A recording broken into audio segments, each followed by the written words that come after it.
நாம் எல்லாரும் இன்றைக்கு ஆண்டவர் கொடுத்த வாக்குத்தத்த வசனத்தை நாம் எடுத்து வாசிக்க போகிறோம். யோவான் எழுதின சுவிசேஷம் 16வது அதிகாரம் 20வது வசனத்தை நாம் வாசிக்க போகிறோம். யோவான் எழுதின சுவிசேஷம் 16வது அதிகாரம் 20வது வசனம். எல்லாரும் சேர்ந்து வாசிக்கலாம். 152வது பக்கத்தில் இருக்கிறது. சேர்ந்து வாசிப்போம். மெய்யாகவே மெய்யாகவே நான் உங்களுக்கு சொல்லுகிறேன், நீங்கள் அழுது புலம்புவீர்கள், உலகமோ சந்தோஷப்படும். நீங்கள் துக்கப்படுவீர்கள், ஆனாலும் உங்கள் துக்கம் சந்தோஷமாய் மாறும். ஹல்லேலூயா. ஆண்டவருடைய பிள்ளைகளே, இந்த முழங்கால் யுத்த ஜெபத்தினுடைய இந்த 2வது நாள் 3வது செக்ஷன்ல ஆண்டவர் நமக்கு கொடுக்கிற ஒரு நல்ல வாக்கு தத்தம், உங்கள் துக்கம் சந்தோஷமாய் மாறும். ஹல்லேலூயா. என்னுடைய ஆண்டவர் துக்கத்தோடு இருக்கிறதை விரும்புகிற தேவன் அல்ல. பல நாட்களாக சில துக்கங்கள் உங்களை ஆளுகை செய்யலாம்.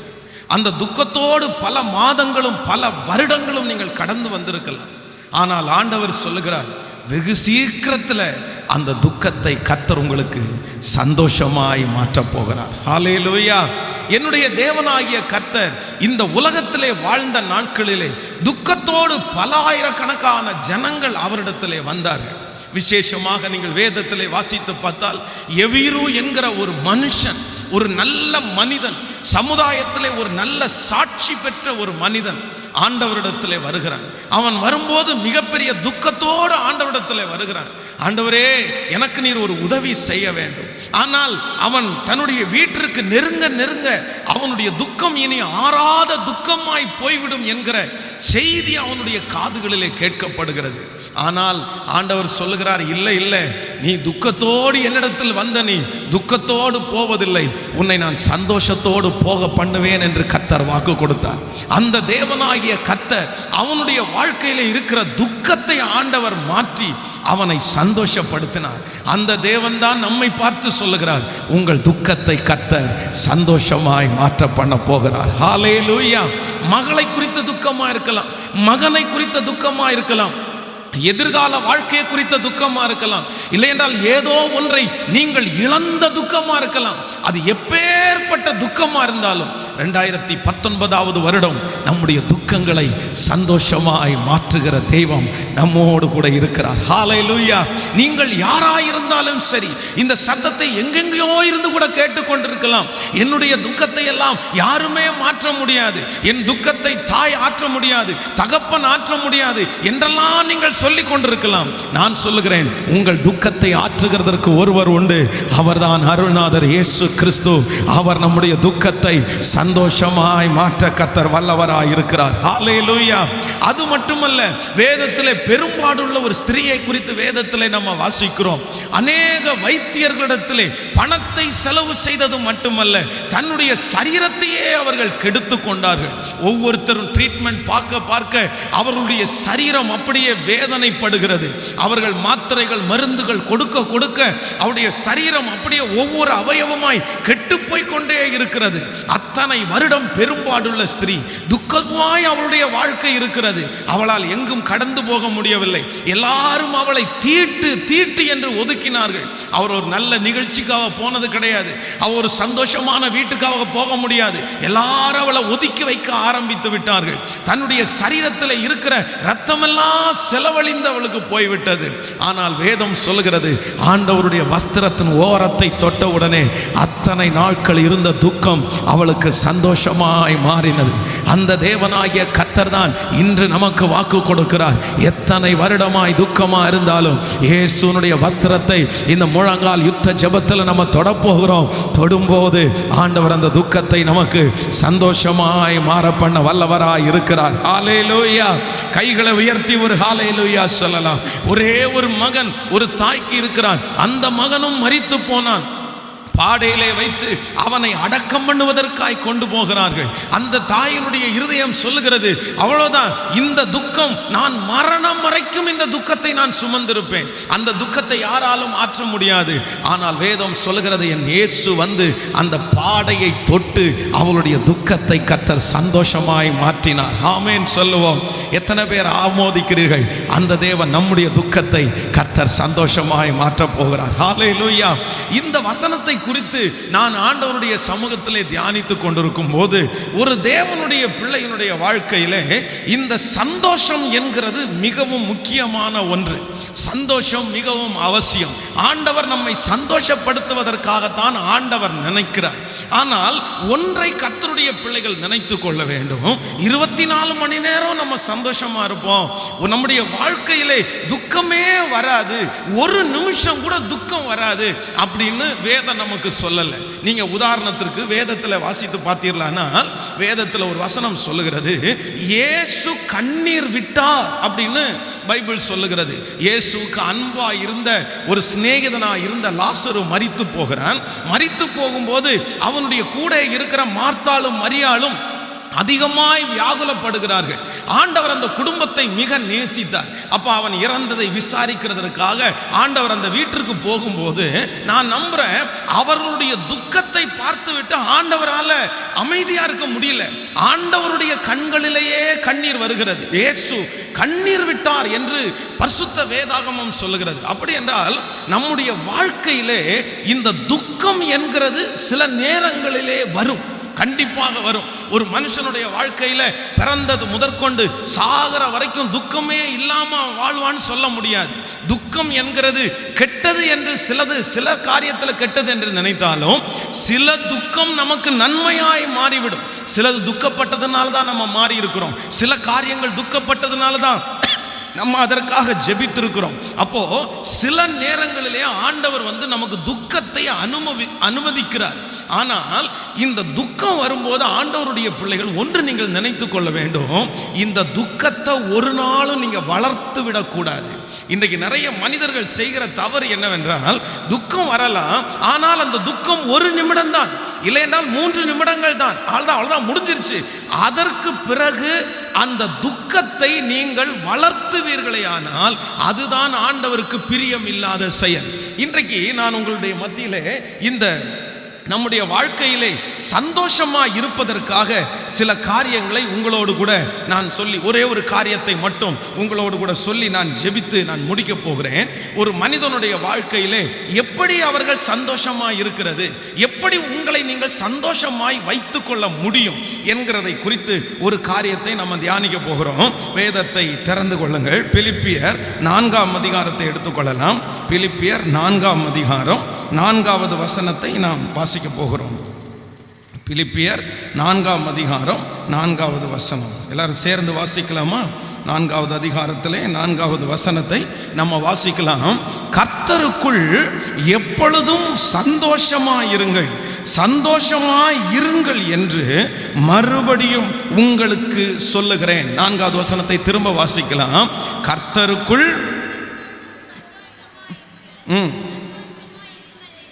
சந்தோஷமாய் இருங்கள் என்று மறுபடியும் உங்களுக்கு சொல்கிறேன். கர்த்தருடைய பிள்ளைகளே, இந்த இடத்திலே நீங்கள் கவனித்து பாருங்க. அப்போஸ்தலனாகிய பவுல் பிலிப்பியருக்கு இந்த நிருபத்தை எழுதுகிறான். இந்த நிருபத்தை அவன் எழுதும் போது எங்கே இருக்கிறான் என்று சொன்னால், சிறைச்சாலையிலே உட்கார்ந்து தான் இந்த பிலிப்பியருக்கு இவன் நிருபத்தை எழுதுகிறான். இந்த 4ஆம் அதிகாரம் ஸ்பெஷலா இந்த வசனம் எந்த இடத்திலிருந்து எழுதப்பட்டது என்று சொன்னால், சிறைச்சாலையிலே இருந்து இவன் எழுதியிருக்கிறான். அப்போ ஒரு தேவனுடைய பிள்ளைக்கு சிறைச்சாலை என்கிறது ஒரு சந்தோஷமான இடம் கிடையாது. எல்லாருக்குமே துக்கமான இடம் தான் சிறைச்சாலை. சிறைச்சாலையில் ஒரு மனிதன் இருந்து கொண்டு எனக்கு பிரியாணி வாங்கிட்டு வாங்க, இல்லைன்னா எனக்கு சிக்கன் பீஸ் வாங்கிட்டு வாங்க, நான் சந்தோஷமா இருக்கிறேன், ஒரு லெட்டர் எழுதி அம்மா கையில் அப்பா கையில் கொடுத்து நான் இங்கே ரொம்ப ஜாலியா இருக்கிறேன்னு யாருமே சொல்ல மாட்டாங்க. அப்போ ஆனால் அப்போஸ்தலனாகிய பவுல் சொல்லுகிறான், பிலிப்பியருக்கு அவன் நிருபத்தை எழுதும் போது சொல்லுகிறான், கர்த்தருக்குள் எப்பொழுதும் சந்தோஷமா இருங்க. அப்ப நான் என்ன நம்புறேன்னா, அந்த சிறைச்சாலையிலே அவன் இருக்கும் போது அவனுடைய இருதயம் சந்தோஷமா இருக்கிறதுனால தான் அப்படி அவனால சொல்ல முடிஞ்சிச்சுன்னு நான் நம்புறேன். அப்போ ஆண்டவருடைய பிள்ளைகளுக்கு சந்தோஷம் என்கிறது பொருளிலேயோ, சந்தோஷம் என்கிறது பணத்திலேயோ, சந்தோஷம் என்கிறது உங்கள் பிரச்சனை சரியாகிறதுலையோ இல்லை. சந்தோஷம் என்கிறது கர்த்தர் உங்களுக்கு உள்ளேயே கர்த்தர் வைத்திருக்கிறார். அப்போ நம்ம இன்னைக்கு ஒரு தீர்மானம் எடுக்கணும். நீங்க சந்தோஷமாய் இருக்க வேண்டும் என்று சொன்னால் நீங்க ஒரு தீர்மானம் எடுங்க. எந்த சூழ்நிலையிலையும்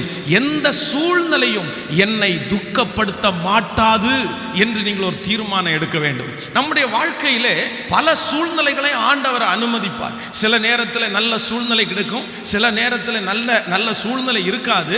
ஆனா ஒரு தேவனுடைய பிள்ளை நல்லா இருக்கிற சூழ்நிலையிலே சந்தோஷமாகவும், நல்லா இல்லாத ஒரு சூழ்நிலையிலே துக்கமாகவும் இருக்கும்படியாக ஆண்டவர் அழைக்கல உங்களை.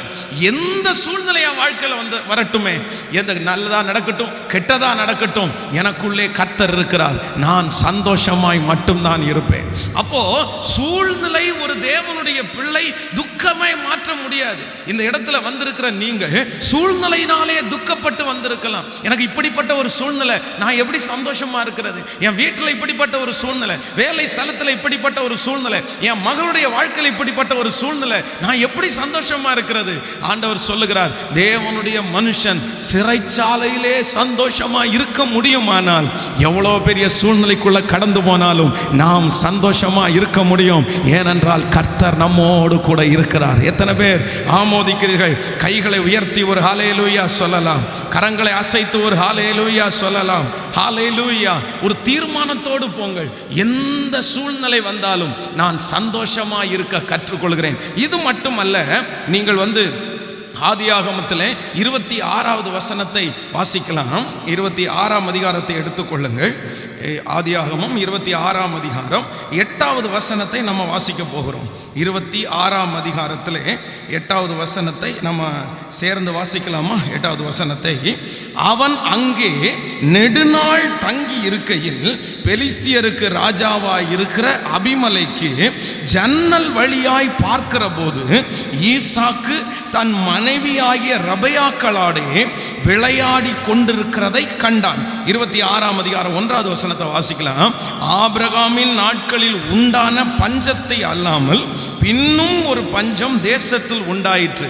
அப்பொழுது ஈசாக்கு பெலிஸ்தியருக்கு ராஜாவாகிய அபிமெலேக்கிடத்தில் கேராருக்கு போனான். கவனிங்க கர்த்தருடைய பிள்ளைகளே, ஆபிரகாமினுடைய நாட்களிலே இல்லாதை விட அவனுடைய மகனுடைய வாழ்க்கையிலே ஒரு பஞ்சம் இங்கே வருகிறது. அப்போ பஞ்சத்திற்காக பிழைக்கும்படியாக இவர்கள் இன்னொரு இடத்திற்கு குடிபெயர்ந்து போகிறார்கள். அங்கே பயங்கரமான பஞ்சம் இருக்கிறது. அது எதிரியினுடைய நாடு. நீங்கள் இந்த வசனத்தினுடைய அடுத்த பகுதிகளை வாசிக்கும் போது வேதம் சொல்லுகிறது, கேராரூர் மேய்ப்பர் ஈசாக்கினிடத்திலே இந்த துறவு, இந்த தண்ணீர் எங்களுடையது என்று சொல்லி வழக்காடினார்கள். அப்போ ஈசாக்கு தன்னுடைய இடத்தை விட்டு இந்த கேராரூருக்கு போகும்போது நல்ல ஜனங்கள் மத்தியில போகல, கெட்ட ஜனங்கள் மத்தியில தான் போகிறான். பஞ்சத்திற்காக தான் அடுத்த ஊரிலே போகிறான். சுற்றி பிரச்சனை இருக்கிறது, பொறாமையின் ஜனங்கள் பார்த்து கொண்டே இருக்கிறார்கள். இவன் வேலை செய்தால் அவனை யாரும் வேலை செய்யறதுக்கு விடுறதில்லை. ஏசேக்கை தூர்த்து போட்டார்கள், சித்னாவை தூத்து போட்டாங்க. ஆனா அப்படிப்பட்ட சூழ்நிலையிலையும் என்னுடைய பரிசுத்த வேதாகமம் சொல்லுகிறது, ஈசாக்கு தன்னுடைய குடும்பத்தோடு சேர்ந்து விளையாடி கொண்டிருந்தான். அப்ப நான் நம்புறேன், இன்னைக்கு நிறைய பேர் இந்த இடத்துல வந்திருக்கிற என்ன சொல்றீங்க தெரியுமா? நீங்க ஏன் சந்தோஷமா இல்லை? எதுக்கு பிரதர் நீங்க சந்தோஷமா இல்லை? என் சூழ்நிலை அப்படி பாஸ்டர், என் சூழ்நிலை அப்படி. இந்த சூழ்நிலையில எப்படி சந்தோஷமா இருக்க முடியும்? என்னால சந்தோஷமா இருக்க முடியாது. ஏதோ ஒரு குறைவுள்ள ஒரு சூழ்நிலையை கர்த்தர் உங்க வாழ்க்கையில அனுமதிக்கலாம். ஆனா வேதம் சொல்லுது, இல்லவே இல்லை. எந்த சூழ்நிலை உங்க வாழ்க்கையில வந்தாலும் ஒரு தேவனுடைய பிள்ளையினால சந்தோஷமா இருக்க முடியும். இன்னைக்கு ஒரு முயற்சி எடுங்க. இன்னைக்கு ஆண்டவரிடத்துல கேளுங்க. நீங்க சம்பாதிக்கணுன்ற ஒரு லக்கு உங்களுக்கு இருக்கலாம் பிரதர். இல்லைன்னா உங்க குடும்பத்தை நீங்க உங்க வீடு வாங்கணும், அதை பண்ணணும், இதை பண்ணணும் அப்படின்னெல்லாம் ஒரு லக்கோட நீங்க ஓடிக்கொண்டிருக்கலாம். ஆனா நான் சொல்றேன், இந்த 2019வது வருஷத்துல நீங்க இன்னொரு லக்கை நீங்க நியமிங்க. இந்த வருஷம் நான் சந்தோஷமா இருக்கிறதுக்கு முயற்சி எடுக்கிறேன்னு சொல்லுங்க. ஆமேன்னு சொல்லுங்கள். எத்தனை பேர் ஆமோதிக்கிறீங்க? சந்தோஷம்ன்றது பொருளிலையோ பணத்திலையோ ஆளுலையோ கார்லையோ பங்களாவிலையோ வர்றதில்லை, நீங்க எடுக்கிற முயற்சியில மட்டும்தான் வரும். பக்கத்துல கையை பிடிச்சி சொல்லுங்க, சந்தோஷம் அப்படின்றது பொருளிலே அல்ல, பணத்திலே அல்ல, ஆளுலே அல்ல, வசதிகளிலே அல்ல. நீங்க சந்தோஷமா இருக்க வேண்டும் என்று நீங்க ஒரு டார்கெட்டை ஃபிக்ஸ் பண்ணணும். இன்னைக்கு நான் சந்தோஷமா இருப்பேன், இன்னைக்கு முழுக்க நான் சந்தோஷமா இருப்பேன், நான் துக்கப்பட மாட்டேன், துக்கப்படுகிற காரியம் என் வாழ்க்கையில வந்தாலும் நான் அந்த சூழ்நிலையின் மத்தியில சந்தோஷமா நான் இருக்க போறேன் அப்படின்னு ஒரு தீர்மானத்தை எடுத்துக்கொண்டு இந்த இடத்தை விட்டு கடந்து போய் சந்தோஷத்திற்கான வழிகளை நீங்கள் செய்யாவிட்டால் சந்தோஷம் உங்களுக்கு வரவே வராது. கவனிங்க, நான் ஏற்கனவே இந்த வார்த்தைகளை உங்களுக்கு சொல்லியிருக்கிறேன் என்று நினைக்கிறேன். அப்படின்னா ஒருத்தருக்கு பிரியாணி சாப்பிட்றது ரொம்ப ஆசையா இருக்கு. இப்போ நீ என்ன கொடுத்தா நீ சந்தோஷமாவப்பா, நீ என்ன கொடுத்த சந்தோஷமாவ? நீங்கள் இந்த மாதிரி இந்த ஹோட்டல் பேரை சொல்லி அந்த ஹோட்டல்ல இருந்து ஒரு பிரியாணி வாங்கி கொடுத்தீங்கன்னா நான் சந்தோஷமா இருப்பேன் அப்படின்னு சொல்றாருன்னு வைங்க. உடனே அந்த நபருக்கு ஒரு பிரியாணி வாங்கி கொடுக்குறோம். பக்கத்தில் ஒரு நபர் இருக்கிறார், அவருக்கும் சேர்த்து வாங்கி கொடுக்குறோம். ஆனால் இவருடைய சந்தோஷத்திற்காக பிரியாணி இவருடைய சந்தோஷத்தை கொடுத்துருச்சு. ஆனால் பக்கத்தில் இருக்கிற மனுஷனுக்கு பிரியாணி சந்தோஷத்தை கொடுக்காது. அவன் என்ன சொல்லுவான் அப்படின்னா, எனக்கு ஒரு நல்ல கார், ஒரு காஸ்ட்லியான கார் வாங்கி கொடுத்தீங்கன்னா நான் சந்தோஷமா இருப்பேன். உடனே அவருக்கு ஒரு கார் வாங்கி கொடுத்தீங்கன்னா பக்கத்தில் இருக்கிறவன் ஜனம் நினைப்பான், எப்பா அவனுக்கு இருக்கிறது மாதிரி உனக்கு கார் இருக்கு, நீ சந்தோஷமா இருக்கிறியா? அவன் என்ன சொல்லுவான்னா, இல்லை எனக்கு கார் வேண்டாம், எனக்கு ஃப்ளைட் வாங்கினதான் சந்தோஷமா இருப்பேன். அப்போ சந்தோஷம் என்கிறது நீங்கள் வாங்குகிற பொருட்களிலேயோ நீங்க சம்பாதிக்கிற சம்பாத்தியத்திலேயோ எனக்கு அது கிடைச்சா சந்தோஷமா இருப்பேன், எனக்கு இந்த உயர்வு வந்தா சந்தோஷமா இருப்பேன், இல்லவே இல்லைங்க, இல்லவே இல்லை. பொருளில் நீங்க திருப்தியாக முடியாது, வசதியில திருப்தியாக முடியாது. ஆனா சந்தோஷம்ன்றது உங்களுக்கு உள்ளேயே கர்த்தர் வைத்திருக்கிறார்.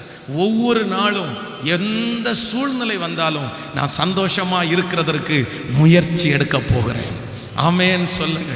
சாப்பாடு இருக்கலாம், ஒருவேளை கஞ்சி இருக்கலாம், இல்லைன்னா சோறு இருக்கலாம், குழம்பு இருக்கலாம், இல்லாமல் இருக்கலாம்.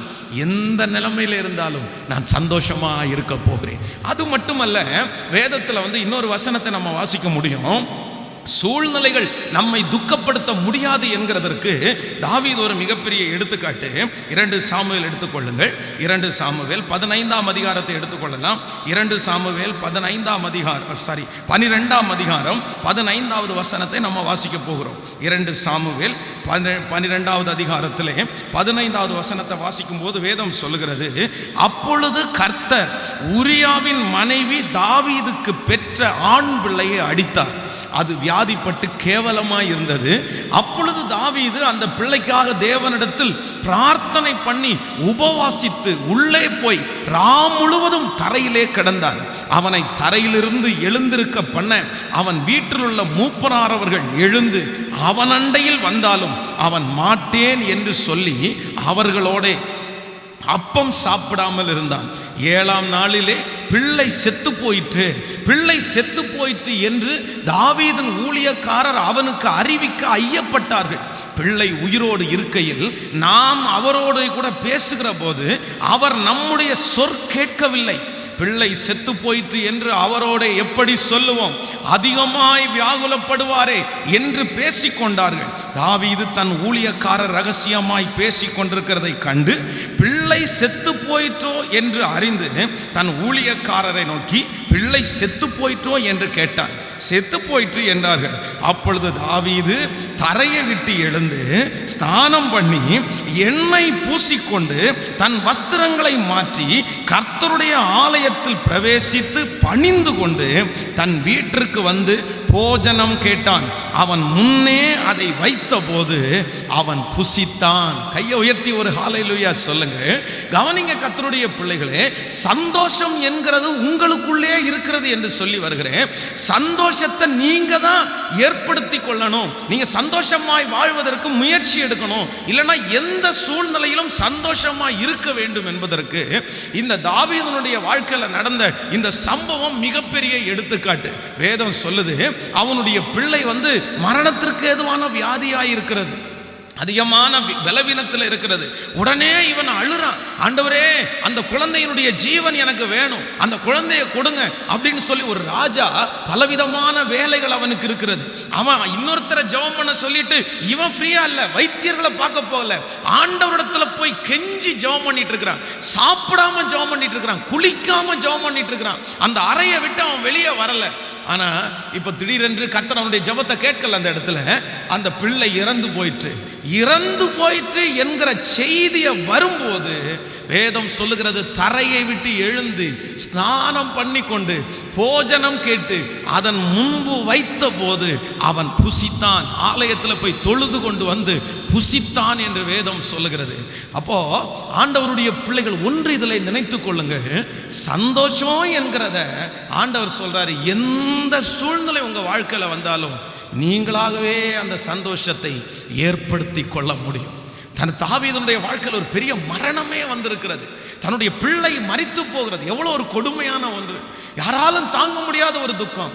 ஆனா அவன் சொல்றான், இல்ல இல்ல பரவாயில்ல, கர்த்தர் கொடுத்தார், கர்த்தர் எடுத்தார், கர்த்தருடைய நாமத்திற்கு ஸ்தோத்திரம். நான் துக்கப்பட்டு எந்த பிரயோஜனம் இல்லை, நான் அவ்விடத்திற்கு போவேனே அல்லாமல் அது என்னிடத்திற்கு திரும்பி வராது. இன்றைக்கு ஒரு தீர்மானத்தோடு போங்க. நான் மகிழ்ச்சியாகவே இல்லை பாஸ்டர், நான் ரொம்ப துக்கமாக இருக்கிறேன், நான் திருமணம் ஆனதுக்கு அப்புறம் பயங்கரமாக துக்கமாக இருக்கிறேன், நான் எவ்வளவு சந்தோஷமாக இருந்த ஒரு நபர், இல்லை என்றால் இந்த வேலைக்கு ஜாயின் பண்ணதுலேருந்து நான் துக்கமாக இருக்கிறேன் பாஸ்டர், இந்த வீடு கட்டினதுலேருந்து நான் துக்கமாக இருக்கிறேன். ஏதோ ஒரு காரியத்தை நீங்கள் சொல்லிக்கொண்டே இருக்கலாம், நான் ரொம்ப துக்கமாக வந்திருக்கிறேன், நான் ரொம்ப துக்கமாக வந்திருக்கிறேன், என் பிள்ளைகள் என்னுடைய வயசுக்குரிய பிள்ளைகளெல்லாம் ரொம்ப சந்தோஷமாக இருக்கிறாங்க, நான் ரொம்ப துக்கமாக இருக்கிறேன், என் வீடு இல்லாதனால துக்கமாக இருக்கிறேன், எனக்கு இப்படிப்பட்ட ஒரு காரியம் நடக்காதனால துக்கமாக இருக்கிறேன். ஆண்டவர் இன்னைக்கு சொல்றாரு, இல்ல இல்ல, நீங்க துக்கப்படுறதுல எந்த அவசியம் இல்லை, துக்கப்பட வேண்டாம். எந்த சூழ்நிலையிலையும் ஒரு தேவனுடைய பிள்ளைக்கு சந்தோஷமா இருக்கிறதற்கு அறிந்து கொள்ள வேண்டும். ஹல்லேலூயா. எத்தனை பேர் தீர்மானம் எடுக்க போறீங்க? எத்தனை பேர் தீர்மானம் எடுக்க போறீங்க? இன்றைக்கு இந்த முழங்கால் யுத்த ஜெபத்திற்கு முடித்து போகும்போது சொல்லுங்க, என் சந்தோஷத்தை ஒருத்தராலும் பறித்து கொள்ள முடியவே முடியாது. ஹல்லேலூயா. இன்றைக்கு நான் ஒரு முயற்சி எடுக்க போறேன், இன்றைக்கு ஒரு தீர்மானத்தை நான் எடுக்க போறேன். இந்த வருஷத்துல நீங்க வைக்கிற டார்கெட்லயே மிகப்பெரிய டார்கெட் எதா இருக்கணும்னா, இந்த வருஷம் முழுசும் நானும் சந்தோஷமா இருக்க போறேன், என்னை சுற்றியும் நான் சந்தோஷமாய் வைத்துக் கொள்ள போகிறேன். ஆமோதிக்கிறீங்களா? எத்தனை பேர் விசுவாசிக்கிறீங்க? கையை உயர்த்தி ஒரு ஹல்லேலூயா சொல்லுவோம். இங்கே ஒரு சிலர் இருக்கிறீர்கள், துக்கத்தோடையே நீங்க வாழ்றீங்க, சஞ்சலத்தோடையே நீங்க வாழ்றீங்க, எப்ப பார்த்தாலும் அழுகையும் கண்ணீரும் வேதனையுமாகவே உங்க வாழ்க்கை இருக்கிறது. கர்த்தர் சொல்றாரு, இல்ல இல்ல, அது நானாய் உனக்கு கொடுத்ததல்ல, நீயாய் அதை உண்டாக்குனது. வேண்டாம், சந்தோஷமா இருக்க முடியும். ஒரு மனுஷனுக்கு சிறைச்சாலையிலே உட்கார்ந்தே அந்த சந்தோஷமா இருங்கள் என்கிற வார்த்தையை எழுத முடியுமானால், இந்த சூழ்நிலையில உட்கார்ந்துட்டு உங்களால சந்தோஷமா வாழ முடியும்னா, எஸ், என்னால் வாழ முடியும், நான் சந்தோஷமா இருக்க போறேன். ஹல்லேலூயா. இன்றைக்கு இந்த ஜெபத்திற்கு கலந்து கொண்ட கர்த்தருடைய பிள்ளைகள், உங்களுடைய வீடுகளுக்கு நீங்கள் கடந்து போகும்போது உங்கள் வீட்டில் துக்கமாக இருக்கிறவங்க கூட உங்களை பார்த்த உடனே சந்தோஷப்படுகிறது போல் வைத்துக் கொள்ளுங்கள். ஹல்லேலூயா. வெளிநாட்டில் மேரி என்கிற ஒரு சகோதரி, அந்த சகோதரிக்கு பல ஆயிரக்கணக்கான கோடி ரூபாய் சொத்து அவளுக்கு இருந்தது. ஆனால் அவருடைய சரீரத்தில் பயங்கரமான ஒரு வியாதியினாலே தாக்கப்பட்டார்கள். அந்த வியாதியினாலே தாக்கப்படும் போது அவர்கள் ஒரு மருத்துவரை சந்தித்தார்கள். அந்த மருத்துவர் அவரை பார்த்துவிட்டு, அவர்களுக்கு கணவனாரு இறந்து போயிட்டார், குழந்தை பாக்கியம் எதுவுமே இல்லை, இவங்களுடைய வியாதி மரணத்திற்கு ஏதுவான வியாதி, ஆனால் நம்ம இவங்கள்ட்ட சொல்ல வேண்டாம், கொஞ்சம் மறைச்சிக்கலாம், கொஞ்சம் ட்ரை பண்ணி பார்ப்போம், இவர்களுக்கு நல்ல மருந்துகளெல்லாம் கொடுத்து பார்ப்போம் அப்படின்னு சொல்லிட்டு அவர் கிட்டத்தட்ட ஒரு 6 மாதங்கள் அந்த சகோதரிக்கு அதிகமான ட்ரீட்மெண்ட் அவர் பார்த்தார். தன்னாலே இயன்ற எல்லா மருத்துவத்தையும் அவர் செய்தார். ஆனால் அவர்களுடைய சரீரம் தேரவில்லை. நாளுக்கு நாள் அவர்கள் மெலிந்து கொண்டு மரணத்தை எதிர்பார்த்து கொண்டே இருந்தார்கள். இதுக்கு மேல அந்த அம்மாட்ட உண்மையை சொல்லாம இருக்க முடியாது. ஆனா இதை கேட்டாங்கன்னா அவ்வளவுதான், அவங்க அடுத்த வாரத்திலே இறந்து போயிடுவாங்க அப்படின்னு அவருக்கு தெரியும். உடனே அந்த அம்மாவை கூப்பிட்டு சொன்னாராமா, உங்களுக்கு என்னை மன்னித்து கொள்ளுங்கள், உங்கள்கிட்ட கடைசியா ஒரு வார்த்தையை நான் சொல்றேன், உங்களுக்கு இப்படிப்பட்ட ஒரு வியாதியினால் நீங்கள் தாக்கப்பட்டிருக்கிறீர்கள், இன்னும் கொஞ்ச நாளைக்குள்ளாக நீங்கள் மரித்து போய் விடுவீர்கள் அப்படின்ற நிகழ்ச்சியை சொன்னாராமா. இவர் உடனே, இந்த டாக்டர் இப்படி சொன்ன உடனே அவங்கள்ட்ட என்ன எதிர்பார்த்தாரான்னா, இந்த அம்மா ஓன்னு கத்தி அழுவாங்க, ரொம்ப வெக்ஸ் ஆயிடுவாங்க அப்படின்னு எதிர்பார்த்தா, அந்த மேரின்ற அம்மா சிரிச்சாங்களாம்மா.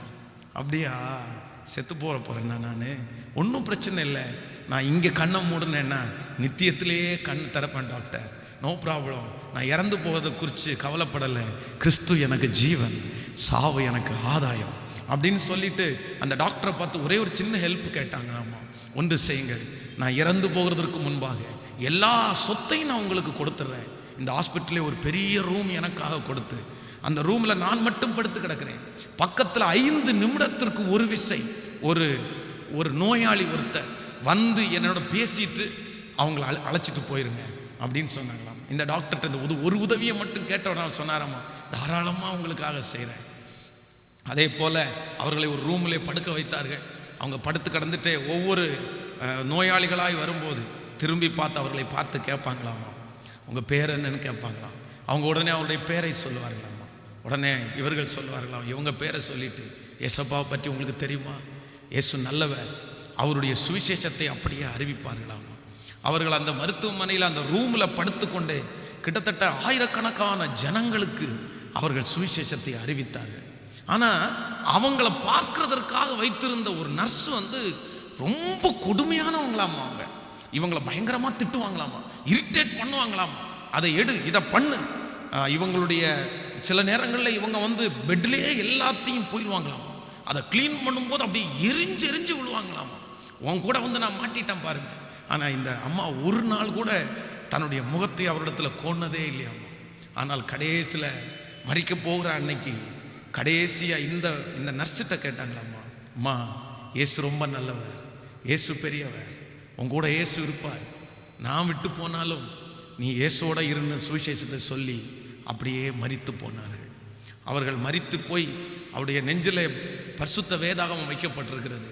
அந்த வேதத்தை அந்த நர்ஸ் பொண்ணு தன்னுடைய கையில் எடுத்து அப்படியே ஏங்கி அழுது இவர்கள் விட்டு போன ஊழியத்தை நான் செய்ய போகிறேன் என்று ஊழியத்திற்கு ஒப்பு கொடுத்தார்கள். ஆண்டவருடைய பிள்ளையை, நமக்கு முன்பாக இருந்த பரிசுத்தவான்கள் அப்படித்தான், பெரிய ஊழியக்காரர்கள், மிஷினர்கள் அப்படித்தான் சிரித்து கொண்டே இருந்தார்கள். சிலுவையில் போகும்போது சிரித்தார்கள், எண்ணெய் கொப்பரையில் போடும்போது சிரித்தார்கள், அவர்களை அடித்து துன்புறுத்தும் போது சிரித்தார்கள். எப்படி அந்த சந்தோஷம் அவர்களுக்குள்ளே வந்தது, எப்படி அந்த சந்தோஷம் கிடைத்தது? அவ்வளோ பெரிய சூழ்நிலையின் மத்தியிலையும் அவர்கள் மனசில் ஒன்றை ஃபிக்ஸ் பண்ணிக்கிட்டாங்க, நான் படுற ஒவ்வொரு பாடுகளுக்கும் கர்த்தர் பலனை வைத்திருக்கிறார், நான் படுகிற ஒவ்வொரு உபத்திரவத்திற்கும் ஆண்டவர் பலனை வைத்திருக்கிறார், என் மீது விடுகிற ஒவ்வொரு அடிகளும் ஒரு ஆத்துமாவை தொடப்போகிறது, நான் சிந்துகிற ஒவ்வொரு துளி ரத்தமும் அநேக ஆத்துமாக்களை ரட்சிப்புக்குள்ள நடத்த போகிறது என்று அவர்கள் தங்களையே ஒப்பு கொடுத்தார்கள். சந்தோஷமா ஏற்றுக்கொண்டார்கள், மகிழ்ச்சியோடே ஏற்றுக்கொண்டார்கள். இன்றைக்கு ஆண்டவர் உங்களிடத்தில் சொல்லுகிறார், யாரோ ஒரு நபர் இந்த இடத்துல வந்திருக்கலாம், பாஸ்டர் நான் தான் அப்படி வந்தேன், எனக்கு பிடிக்கல இந்த வாழ்க்கை, எனக்கு இந்த வாழ்க்கை சுத்தமாக பிடிக்கல, எனக்கு இந்த திருமண வாழ்க்கை பிடிக்கல, எனக்கு இந்த படிப்பு பிடிக்கல, எனக்கு இந்த வேலை பிடிக்கல, எனக்கு அம்மா அப்பா பிடிக்கல. ஏன் பிடிக்கலன்னா என் வாழ்க்கையில் சந்தோஷன்றது கொஞ்சம் கூட இல்லை பாஸ்டர், நான் ரொம்ப துக்கமாக இருக்கிறேன். ஏன் இந்த வாழ்க்கை ஒரு நடைபெணம் போல நான் வாழ்கிறேன், சஞ்சலத்தோட வாழ்கிறேன், எனக்கு மட்டும் ஏன் இப்படி நடக்குது என்றெல்லாம் உங்களுடைய இருதயம் இன்றைக்கு சஞ்சலத்தோடு வரலாம். ஆனால் ஆண்டவர் உங்கள்கிட்ட தான் தெளிவாக பேசுகிறாரு, மகளே சந்தோஷம் வெளியில் இல்லை, மகளே சந்தோஷம் நீ எதிர்பார்த்துருக்கிற வீட்டில் இல்லை, சந்தோஷம் நீ எதிர்பார்த்துருக்கிற உயர்வில் இல்லை, சந்தோஷம் எங்கே இருக்குன்னா உனக்குள்ளேயே இருக்கிறது. நான் எந்த சூழ்நிலையில் இருந்தாலும் கர்த்தருக்குள் எப்பொழுதும் சந்தோஷமாக இருப்பேன். ஹல்லேலூயா. எனக்கு வாழ்ந்திருக்கவும் தெரியும், எனக்கு தாழ்ந்திருக்கவும் தெரியும், எனக்கு தெரியும். நான் என்னை சுற்றி இருக்கிற ஜனங்களை துக்கத்தில் வைக்க மாட்டேன், நான் போனாலே சந்தோஷமாக இருக்கிற அளவுக்கு நான் வைப்பேன். எத்தனை பேர் தீர்மானம் எடுக்க போறீங்க? இனி உங்கள் முகத்தில் துக்கத்தை அல்ல, எதைத்தான் பார்க்கணுன்னா சந்தோஷத்தை பார்க்கணும். ஹல்லேலூயா. ஒரு நிமிஷம் துக்கப்படலாம், 2 நிமிஷம் துக்கப்படலாம், 1 நிமிஷம் அழலாம், கொஞ்ச நேரம் அழலாம், ஆனாலும் கர்த்தர் சொல்றார், உங்கள் துக்கம் சந்தோஷமாய் மாறும். ஹல்லேலூயா. எத்தனை பேர் முயற்சி எடுக்க போறீங்க? கைகளை மேலே உயர்த்தி சொல்லுவோம், ஆண்டவரே எனக்கு ஒரு கிருபையை பாராட்டும். சத்தத்தை உயர்த்தி ஜெபிங்க எல்லாரும். இயேசுவே நான் இன்றைக்கு ஒப்பு கொடுக்கிறேன், எனக்காகவே ஆண்டவர் பேசினார். ஹல்லேலூயா. தந்திருக்கிற இந்த விஷயத்திலே உன்னால் சந்தோஷப்பட முடியவில்லையா? மகளே மகனே, ஆண்டவர் இவ்வளவு உனக்கு அற்புதம் செய்திருக்கிறாரே, இத்தனை அற்புதம் செய்திருக்கிறாரே. எத்தனையோ பேரை திரும்பிப்பார், எத்தனையோ மனிதர்களை திரும்பிப்பார், சஞ்சலத்தோடு வாழ்கிறார்கள். உன்னை விட மோசமாய், உன்னை விட நடக்க கூட முடியாமல், சிரிக்க முடியாமல், ஆகாரத்தை புசிக்க முடியாமல் பிளாட்ஃபார்ம்ல படுத்து கிடக்கிற எத்தனையோ பேர் இருக்கிறார்களே. அடுத்த நேரம் மாற்றுவதற்கு வஸ்திரம் இல்லாமல் எத்தனையோ பேர் இருக்கிறார்களே. மருத்துவமனைகளிலே உயிருக்கு போராடி கொண்டு எத்தனையோ பேர் இருக்கிறார்களே.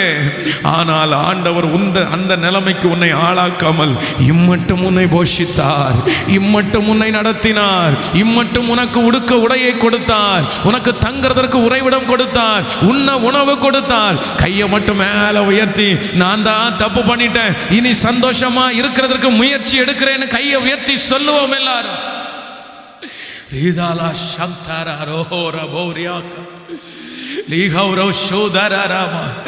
எந்த சூழ்நிலை வந்தாலும் சொல்லுவோம், ஆண்டவரே எந்த சூழ்நிலை வந்தாலும், எந்த சூழ்நிலை வந்தாலும் நான் சந்தோஷமா இருக்க போகிறேன் என்று ஒப்புக்கொடுங்கள்.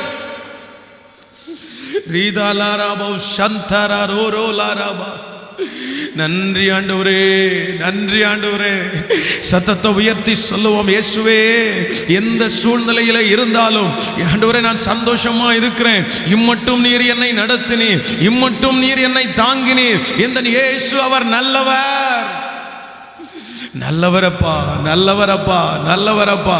முழு இருதயத்தோடு கைகளை உயர்த்தி ஏசப்பாட்ட சொல்லுவோம், நான் ஒரு தீர்மானத்தோடு போறேன். இந்த வருஷத்தினுடைய என்னுடைய தீர்மானத்தில் பெரிய தீர்மானம், நான் சந்தோஷமா இருக்க போகிறேன் என்று சொல்லுங்கள்.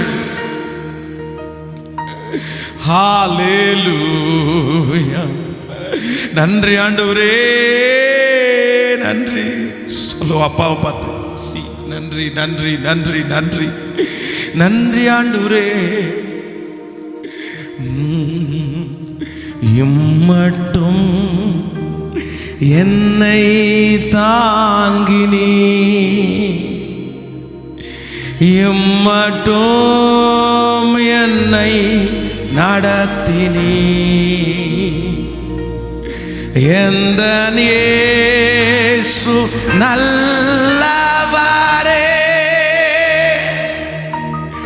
அவர் என்றென்றும் போதுமானவர். எந்த இயேசு நல்லவரே, அவர் என்றென்றும் போதுமானவர். கரங்களை உயர்த்தி ஹல்லேலூயா, ஹல்லேலூயா, ஹல்லேலூயா. சத்தத்தை உயர்த்தி சொல்லுவோம்,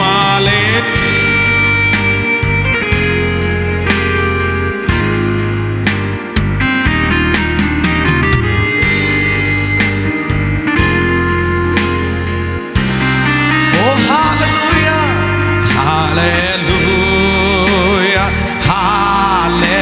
முழு பலத்தோடு சொல்லுவோம், ஹல்லேலூயா, ஹல்லேலூயா. Thank you Holy Spirit, நீ நல்லவர் இயேசுவே. ஹல்லேலூயா, ஹல்லேலூயா. Praise the Lord. Hallelujah, hallelujah. என் பாவ பாரமெல்லாம் தன்மேலே ஏற்றுக்கொண்டு எனக்காய் குருசில் மரித்த எந்த இயேசு நல்லவரே. சொல்லுவோம், என் பாவ பாரமெல்லாம் தன்மேலே, தன்மேலே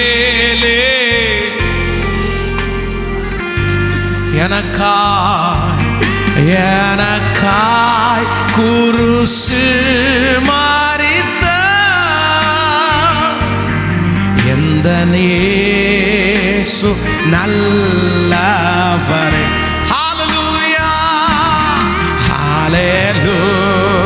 இம்மட்டும் என்னை நடத்தினார், இனியும் கர்த்தர் என்னை நடத்த போகிறார். ஆண்டவர் என்னை நன்றாகவே வைத்திருக்கிறார், எனக்கு ஒரு தீங்கும் அவர் செய்யவில்லை. ஓ ஹல்லேலூயா.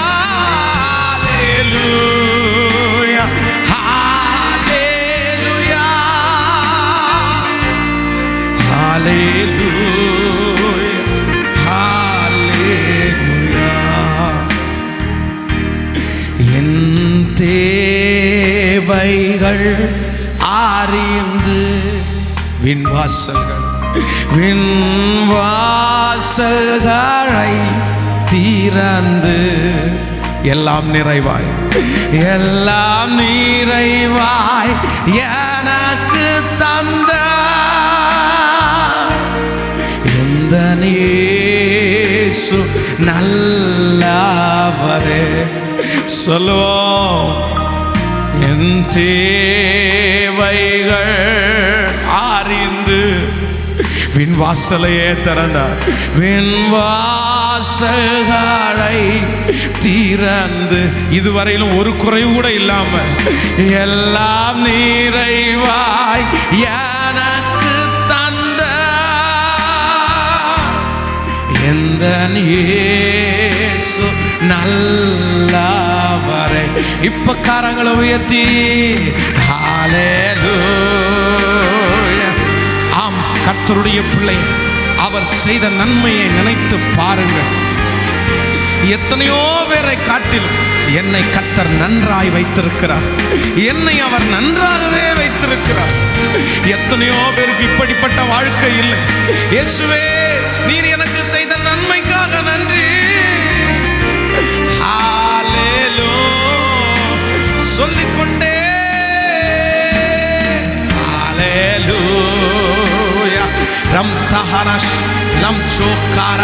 இப்போ அந்த சந்தோஷம் பிள்ளைகளுக்குள்ள கடந்து போகட்டும்.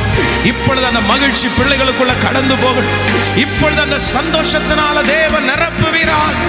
ஹல்லேலூயா, ஹல்லேலூயா, ஹல்லேலூயா. சொல்லுவோம், ஒரு நாளும் அவர் கைவிட போவதில்லை. ஒரு நாள் கைவிடாரே,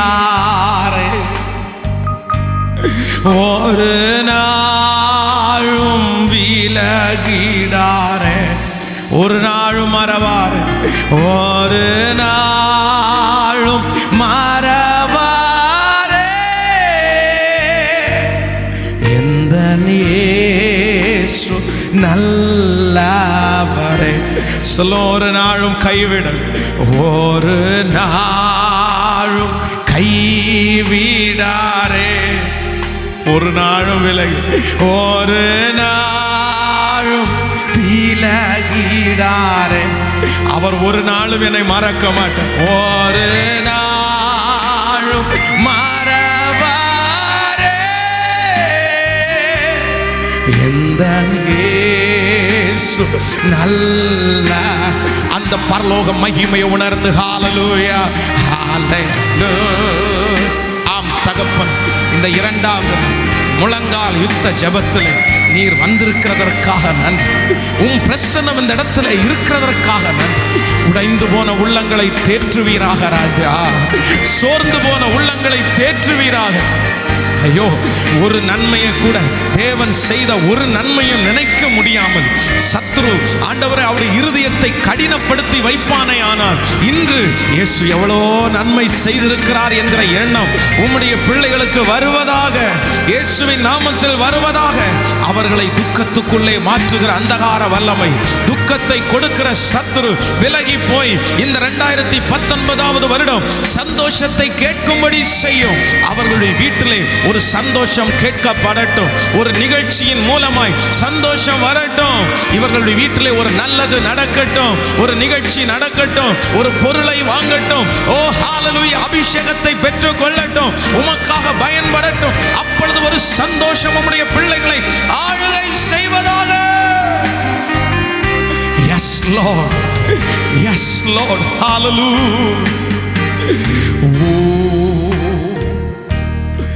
Hallelujah, hallelujah, hallelujah, hallelujah. என் ஆத்துமாவே கர்த்தரை ஸ்தோத்திரி, என் முழு உள்ளமே அவர் பரிசுத்த நாமத்தை ஸ்தோத்திரி. என் ஆத்துமாவே கர்த்தரை ஸ்தோத்திரி, கர்த்தர் செய்த சகல உபகாரங்களையும் மறவாதே. நம்முடைய ஆண்டவராகிய இயேசு கிறிஸ்துவின் கிருபை, பிதாவாகிய தேவனுடைய அன்பு, பரிசுத்த ஆவியானுடைய அந்யோன்ய ஐக்கியம் நம்மனரோடும் இன்றும் என்றும் சதா காலம் கூட இருப்பதாக. ஆமென். ஹல்லேலூயா, ஹல்லேலூயா, ஹல்லேலூயா, ஹல்லேலூயா.